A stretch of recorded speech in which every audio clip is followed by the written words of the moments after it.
வணக்கம். அதிமுகவில் நீக்கப்பட்டவங்கள திரும்பவும் கட்சிக்குள்ளே சேர்க்க முடியாது அப்படின்னு சொல்லி ஓபிஎஸ்க்கு மறைமுகமா எடப்பாடி பழனிசாமி ஒரு தகவல் சொன்ன மாதிரி தெரியுது. ஓபிஎஸ், சசிகலா, டிடிவி தினகரன், அதே போல் கட்சியிலேருந்து நீக்கப்பட்ட பழைய ஆட்கள் கேசி பழனிசாமி இவங்களை போன்ற நபர்களை திரும்பவும் கட்சிக்குள்ளே சேர்க்கவே முடியாது அப்படிங்கிற மாதிரி எடப்பாடி பழனிசாமி பேசியிருக்கிறார். இது எதுக்காக இந்த மாதிரினா, சூசகமாக திரும்பவும் கட்சிக்குள்ளே சேர்க்க முடியாது, யார் ரெக்கமெண்ட் பண்ணாலும் சரி நாங்கள் சேர்க்க மாட்டோம் அப்படிங்கிற மாதிரி சொல்கிறார். காரணம் என்ன அப்படின்னு பார்த்தீங்கன்னா, இவங்கெல்லாம் கட்சிக்குள்ளே வந்தாங்க அப்படின்னா இவங்களால சம்பாதிக்க முடியாது. கடந்த 10 ஆண்டுகளில் எடப்பாடி பழனிசாமியும் சரி, எஸ்பி வேலுமணியும் சரி மிகப்பெரிய அளவில் சம்பாத்தியம் பண்ணியிருக்கிறாங்க. அவங்க ஆட்சியில் இருந்தால் கூட சம்பாதிக்க முடியாது, அந்த அளவுக்கு மிகப்பெரிய அளவில் பிரம்மாண்டமாக சம்பாதிச்சிருக்காங்க. ராமலிங்கம் இப்போ சமீபத்தில் கைது பண்ணாங்கல்ல, அமலாக்கத்துறை ரைடு நடத்துனாங்கல்ல, அவர் எடப்பாடியோட சம்பந்தி. இவருக்கு எடப்பாடி பழனிசாமி முதலமைச்சராக இருக்கும்போது மிகப்பெரிய அளவில் கான்ட்ராக்ட் கொடுத்துட்டு இருந்தார். திமுக ஆட்சி வந்த பிறகு அவருக்கு கான்ட்ராக்ட் கொடுக்கல. ஆனால் சென்னை உயர்நீதிமன்றத்தில் வழக்கு தொடுத்து இவருக்கு ஏன் கட்சி ரீதியாக அழுத்தம் கொடுத்து திமுக அவரை பழி வாங்குது, அவர் என்ன செஞ்சார், என்ன குற்றம் பண்ணார் அப்படின்னு சொல்லிட்டு கோர்ட்டு டைரக்ஷன் மூலமாக பார்த்தீங்கன்னா திமுகவோட ஒரு டையப்பை போட்டு அவர் இப்போ கான்ட்ராக்ட் எடுத்து மிகப்பெரிய அளவில் எடப்பாடி பழனிசாமி சம்பாதிக்கிறார். யார் ஆட்சியில் இருந்தாலும் சரி, வேலுமணியும் சரி, எடப்பாடி பழனிசாமியும் சரி மிகப்பெரிய அளவில் சம்பாதிக்கிறாங்க. கடந்த 10 ஆண்டுகளில் அவங்களுடைய சொத்து மதிப்பு பல மடங்கு உயர்ந்திருக்கு அப்படின்னு சொல்கிறாங்க. ஆட்சியில் இல்லாத போதும் திமுகவோட ஒரு ரகசிய உடன்படிக்கை ஏற்படுத்தி இவங்க மிகப்பெரிய அளவில் சம்பாதிக்கிறாங்க அப்படிங்கிறது தெளிவாக தெரியுது. அதனால் பார்த்திங்கன்னா ஓபிஎஸ்ஓ, சசிகலாவோ, டிடிவி தினகரனோ இவங்கெல்லாம் கட்சிக்குள்ளே வந்தாங்க அப்படின்னா கண்டிப்பாக இவங்க நல்லா சம்பாதிக்க முடியாது, வெளியே சொல்லுவாங்க அப்படிங்கிற ஒரு காரணமும், ரெண்டாவது இவங்கனால நமக்கு மிகப்பெரிய அளவில் எதிர்ப்பு வரும் அப்படிங்கிறனாலையும் இவங்க வேணாம் அப்படின்னு எடப்பாடி பழனிசாமி சொல்கிறார். அதுக்கு காரணம் சொல்கிறார், ஓநாயும் வெள்ளாடும் ஒன்றா இருக்க முடியுமா அப்படின்னு சொல்கிறார். ஓநாய் கும்பலாக இருக்குமான்னு தெரியாது, வெள்ளாடு கும்பலாக இருக்கும். அதே போல் பார்த்திங்கன்னா ஓபிஎஸ்க்கு தொண்டர்கள் படை ஒரு கும்பலாக இருக்கிறாங்க.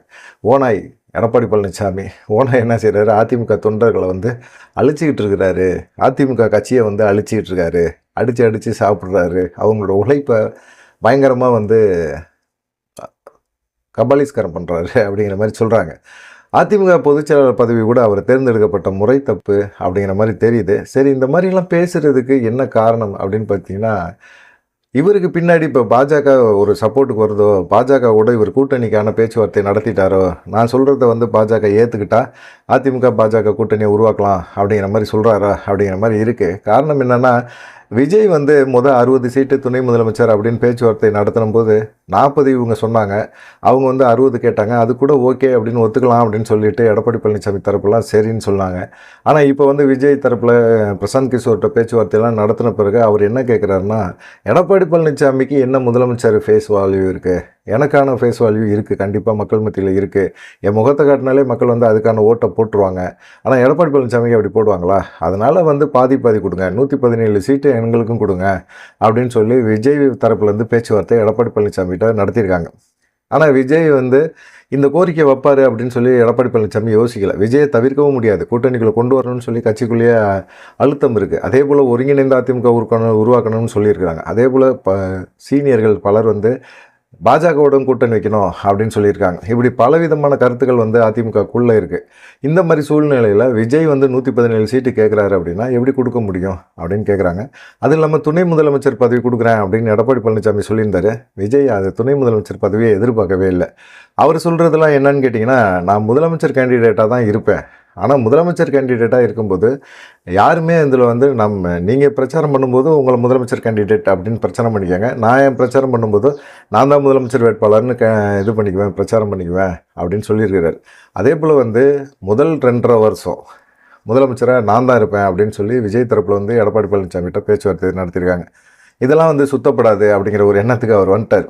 நம்ம இப்போ கட்சியில் இருக்கிற சீனியர்கள் சிலர் சொல்கிறாங்கல்ல, பாஜகவோட நம்ம திரும்ப கூட்டணி வைக்கலாம்னு சொல்லிட்டு, அதனால் பாஜகவோட நான் கூட்டணி வைக்க தயாராக இருக்கிறேன் அப்படின்னு சொல்லி எடப்பாடி பழனிசாமி கொஞ்சம் இறங்கி வந்திருக்கிறாரு அப்படிங்கிற மாதிரி தோணுது. அதனால தான் பார்த்தீங்கன்னா இப்போ எடப்பாடி பழனிசாமி ஒருங்கிணைந்த அதிமுகவை பாஜக உருவாக்குறதுக்கான வாய்ப்புகளை உருவாக்கக்கூடாது அப்படின்னு சொல்லி பாஜகவுக்கு ஒரு நிபந்தனை கொடுத்துருக்காரு. ஓபிஎஸ், சசிகலா, டிடிவி தினகரன் அதே போல் பிரிஞ்சு போன யாரையுமே கட்சிக்குள்ளே சேர்க்கக்கூடாது அப்படிங்கிற ஒரு எண்ணம் அவருக்கு இருக்குது. அதை பாஜகட்ட சொல்லியிருக்காரு. பாஜக அதுக்கு ஓகே சொல்லலை. ஏன்னா ஒருங்கிணைந்த அதிமுக உருவானதான் அதிமுக அப்படிங்கிறது ஒரு வலுவான ஒரு இயக்கமாக இருக்கும். ஆனால் எடப்பாடி பழனிசாமி என்ன நினைக்கிறார் அப்படின்னா, கூட்டணி கட்சிகள் பலத்தோடு நம்ம ஜெயிச்சிடலாம் அப்படின்னு நினைக்கிறார். ஜெயிக்கிறதுக்கான வாய்ப்பு ரொம்ப ரொம்ப குறைவு. அது இல்லாமல் பார்த்தீங்கன்னா ஓபிஎஸ் அவருக்கு பிடிக்கவே இல்லை. எடப்பாடி பழனிசாமி என்ன அவர் சொந்த கட்சியா? அவர் கட்சியை விட்டு நிப்பாட்டுறதுக்கு? அம்மா காலத்துலேருந்தே அவர் 3 முறை முதலமைச்சராக இருந்தவர். அம்மாவுக்கு ரொம்ப விசுவாசி. அம்மா ஒரு தடவை கூட அவர் மேலே எந்த இதுவுமே சொல்லலை. ஆனால் பல காரணங்கள் இருந்தது. எல்லா அமைச்சர்களையும் கூப்பிட்டு வச்சு ஹவுஸ் அரெஸ்ட் வச்சுருந்தாங்க. அப்போ அம்மா காலத்தில் ஓபிஎஸ்க்குமே அந்த இது கொடுத்துருந்தாங்க. அப்படிப்பட்ட ஒரு சூழ்நிலை தான் இருந்ததே தவிர ஒரு துரோகி அப்படின்லாம் சொல்லவே இல்லை. ஆனால் எடப்பாடி பழனிசாமி யாருன்னே தெரியல. எடப்பாடி பழனிசாமியோட வந்த கதைகள் எல்லாத்துக்குமே தெரியும். எப்படியெல்லாம் இருந்தார், என்னெல்லாம் பண்ணார் அப்படின்னு சொல்லிட்டு. ஓபிஎஸ் ஒரு நெருக்கடியை கொடுத்தாரு. நீதிமன்றங்கள் மூலமாக நெருக்கடி கொடுத்தாரு. ஆனால் நீதிமன்றங்களில் எடப்பாடி பழனிசாமிக்கு ஒரு மிகப்பெரிய அளவில் செல்வாக்கு இருந்தது. அந்த செல்வாக்கை பயன்படுத்திக்கிட்டார். அப்புறமா என்ன பண்ணுறது அப்படின்னு தெரியல. பாஜக இப்போ கூட்டணிக்குள்ளே வரலைன்னா என்ன பண்ணுவாங்க அப்படிங்கிற மாதிரி ஒரு இது வந்தோன்னே தேர்தல் ஆணையம் அதெல்லாம் கொடுத்து ஒரு அழுத்தத்தை கொடுத்துருக்குறாங்க. இன்னும் விசாரணையெல்லாம் இருக்குது. ரெட்டைலை முடக்குவாங்க அப்படின்னு சொல்கிறாங்க. இல்லை, ரெட்டைலை முடக்க மாட்டாங்க. ரெட்டைலை முடக்கிறதுக்கான வாய்ப்புகள் ரொம்ப குறைவு. ரெட்டைலையை முடக்குனா அதிமுக பாஜக கூட்டணி வைக்கும்போது அது அவங்களுக்கான ஒரு ஓட்டு வங்கியை பாதிக்கும். அப்படிங்கிறனால சின்னத்தை முடக்கிறதுக்கு வாய்ப்பு இல்லை. ஆனால் எடப்பாடி பழனிசாமி தலைமையை மாற்றுவாங்க. எடப்பாடி பழனிசாமிகிட்டேருந்து அதிமுக பிடுங்குவாங்க அப்படின்னு சொல்கிறாங்க.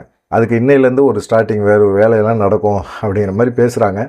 அதனால தான் பார்த்திங்கன்னா எடப்பாடி பழனிசாமிக்கு மிகப்பெரிய ஒரு நெருக்கடி இருக்குது. அதே போல் சசிகலா மீண்டும் அதிமுக தலைமை இருக்க வரணும் அப்படின்னு சொல்லிட்டு போஸ்டர்லாம் ஒட்ட ஆரம்பிச்சிட்டாங்க. மிகப்பெரிய அளவில் இருக்குது.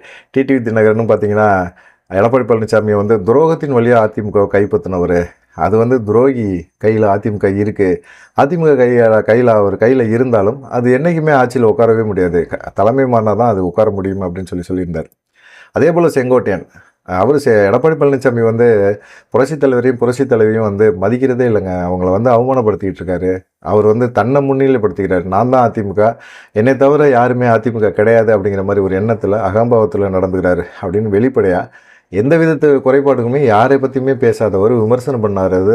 செய்தியாளர்கள் மத்தியில் அப்படி ஒரு விமர்சனத்தை எடப்பாடி பழனிசாமிக்கு எதிராக கொடுக்குறாரு அப்படின்னா கண்டிப்பாக அவர் மனசில் எடப்பாடி பழனிசாமியை பற்றி ஒரு நல்ல அபிப்பிராயம் இல்லை.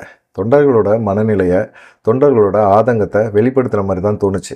அதனால் பார்த்திங்கன்னா இப்போ செங்கோட்டையனும் கொங்கு பெல்ட்டில் எடப்பாடி பழனிசாமிக்கு எதிரான ஒரு மனநிலை இருக்கிறார். எப்போ வேணாலும் எப்படி வேணாலும் மாறுறதுக்கான வாய்ப்புகள் இருக்குது. ஆனால் இந்த மாதிரி சூழ்நிலையில் கண்டிப்பாக ஒருங்கிணைந்த அதிமுக உருவாக்குவாங்க. ஒருங்கிணைந்த அதிமுக உருவாக்குறதுக்கான வாய்ப்புகள் அதிகமாகிட்டே இருக்குது. மறைமுகமான ஒரு பேச்சுவார்த்தை நடந்துகிட்டு இருக்கு அப்படின்னு சொல்லிட்டு பெங்களூர் புகழேந்தி ஓபிஎஸ் தரப்புலையும் சில விஷயங்களையும் பேசியிருந்தாங்க. பேச்சுவார்த்தை நடக்குது. கேபி முனுசாமி, ஜெயக்குமார் போன்ற நபர்கள் அதை தடுக்கிற மாதிரி ஒரு பேச்சுவார்த்தை பேசிகிட்டு இருக்காங்க அப்படிங்கிற மாதிரி சொல்லிட்டு இருந்தாங்க. இந்த மாதிரி சூழ்நிலையில் தான் எடப்பாடி பழனிசாமி ஓபிஎஸ்க்கு, சசிகலா, டிடிவி தினகரனுக்கு, கட்சியிலேருந்து நீக்கப்பட்டவர்களுக்கு திரும்பவும் கட்சிக்குள்ளே ஒரு முக்கியத்துவம் கொடுக்க மாட்டோம் அப்படிங்கிற மாதிரி அவர் பேசியிருக்கிறார். சேர்க்க மாட்டோம் அப்படின்னு சொல்கிறதுக்கு இவர் கட்சியா, இவர் ஆரம்பித்த கட்சியா, இவர்கிட்ட என்ன பெருசாக இருக்குது? இவருக்கு எதிர்ப்பு தென் மாவட்டங்கள் அதிக அளவில் எடப்பாடி பழனிசாமி ஆதரிக்கிறவங்க மத்தியில் இப்போ உருவாயிருக்கு. அதனால் பார்த்திங்கன்னா எடப்பாடி பழனிசாமி இப்படி தொடர்ந்து போனான்னா 2026 அதிமுக மிகப்பெரிய ஒரு சரிவை சந்திக்கும். எதிர்கட்சியாக கூட வர்றதுக்கு வாய்ப்பில்லை அப்படின்னு சொல்கிறாங்க. இதில் இவர் ஒரு விளக்கம் கொடுக்குறாரு. எடப்பாடி பழனிசாமி ஓநாயும் வெள்ளாடும் ஒன்றுபட்டு இருக்க முடியுமா? கண்டிப்பாக தன்னை ஓநாய் அப்படின்னு சொல்லி எடப்பாடி பழனிசாமி ஒத்துக்கிட்டதுக்கு மிக நன்றி அப்படின்னு ஓபிஎஸ் தரப்புலாம் சமூக வலைதளங்களில் போட்டுக்கிட்டு இருக்காங்க. அதே போல் கலையும் பயிரும் ஒன்றா வளர்ந்துருக்கும். எல்லாமே ஒரு வயக்காட்டில் அதுதான் வளர்ந்துருக்கும். அப்படிப்பட்ட ஒரு சூழ்நிலையில் கலையை பறிக்கிறதை விட்டுட்டு பயிரையே பறித்து வெளியே போட்டுட்ருக்காரு எடப்பாடி பழனிசாமி அப்படின்னு அதிமுக சார்பாக சொல்லிகிட்டு இருக்காங்க. அதே போல் விசுவாசியும் துரோகியும் ஒன்றா தோளோடு தோள் சேர்த்து இருக்க முடியுமா அப்படின்னு எடப்பாடி பழனிசாமி சொல்கிறாரு. கண்டிப்பாக இருக்கவே முடியாது. எடப்பாடி பழனிசாமி துரோகி அப்படிங்கிறது எல்லாத்துக்கும் தெரியும். விசுவாசிகள் ஒரு கும்பலாக இருக்கிறாங்க. அவங்கள எப்படி ஒன்றா இருக்க முடியும்? விசுவாசிகள் துரோகிகளோட இருக்கவே முடியாது. துரோகிகள் துரோகம் பண்ணிகிட்டே இருப்பாங்க. இப்போ கண்டிப்பாக சில விஷயங்கள் வெளிப்படையாக வெளியே தெரிய ஆரம்பிக்குது அப்படிங்கும்போது கண்டிப்பாக அது மிகப்பெரிய அளவில் எடப்பாடி பழனிசாமிக்கு ஒரு பாதிப்பு வரும். விரைவில் அண்ணாமலை போன்ற நபர்கள் எடப்பாடி பழனிசாமி திமுகவோட எவ்வளோ டைப் வச்சுருக்காரு, அதே எஸ்பி வேலுமணி எவ்வளோ டைப் வச்சுருக்காரு. இவங்க இந்த 5 ஆண்டுகளில் இப்போ சமீபத்தில் 2021 அப்புறம் திமுக ஆட்சிக்கு அப்புறம் எஸ்பி வேலுமணியும் எடப்பாடி பழனிசாமியும் எவ்வளவு சம்பாரிச்சிருக்காங்க திமுகவோட ஒரு டைப் போட்டு, அவங்க வருமானத்தை எவ்வளோ பெருக்கியிருக்காங்க, பல மடங்கு பெருகியிருக்காங்க அப்படிங்கிற ஒரு விஷயத்தை ஒரு டீட்டெயிலாக வெளியிடுவாங்க அப்படின்னு எதிர்பார்க்குறாங்க. ஏன்னு கேட்டிங்கன்னா அதிமுக தொண்டர்களுக்கு மிகப்பெரிய அளவில் ஒரு துரோகத்தை பண்ணுறாங்க. அவங்க எதிர்பார்க்குறதையும் செய்ய மாட்டேங்கிறாங்க. திமுக எதிர்கட்சி அப்படிங்கிறதையும், திமுக தான் அதிமுகவோட எதிரி அப்படிங்கிறதையும் புரட்சித் தலைவரும் கொண்டு வந்த அந்த விஷயத்தை மறந்துட்டு அவங்களோட டையை போட்டு அதிமுக தொண்டர்களோட உழைப்பை வீணாக்கி அந்த உழைப்பின் மூலமாக திமுகவை திரும்பவும் ஆட்சிக்கு கொண்டு வரதுக்கான முயற்சியை எடப்பாடி பழனிசாமி செய்கிறாரு அப்படிங்கிறது அதிமுக தொண்டர்கள் மத்தியில் அந்த மாதிரி மனசில் பதிஞ்சிருக்குது. இந்த மாதிரி சூழ்நிலையில் தான் இன்றைக்கி அம்மாவோட பிறந்தநாள். அதில் வந்து என்ன பண்ண போகிறாங்க, என்னென்ன யார் யார் என்னென்ன சூளுரை பண்ண போகிறாங்க அப்படிங்கிறத பார்க்கலாம். திரும்பவும் ஒரு பொய்யை எடப்பாடி பழனிசாமி சொல்லிக்கிட்டே இருக்கிறார். அது என்னன்னு கேட்டிங்கன்னா, என் தலைமையில் மிகப்பெரிய அளவில் ஒரு கூட்டணி, வெற்றி கூட்டணி உருவாகும் அப்படின்னு சொல்கிறாரு. இவர் தலைமையே அதிமுக தொண்டர்களோ நிர்வாகிகளோ ஏற்றுக்க விரும்பாத ஒரு சூழ்நிலையில் இவர் தலைமை ஏற்று எப்படி கூட்டணி கட்சிகள் வரப்போகிறாங்க அப்படிங்கிறத பொறுத்திருந்து பார்க்கலாம். நன்றி, வணக்கம்.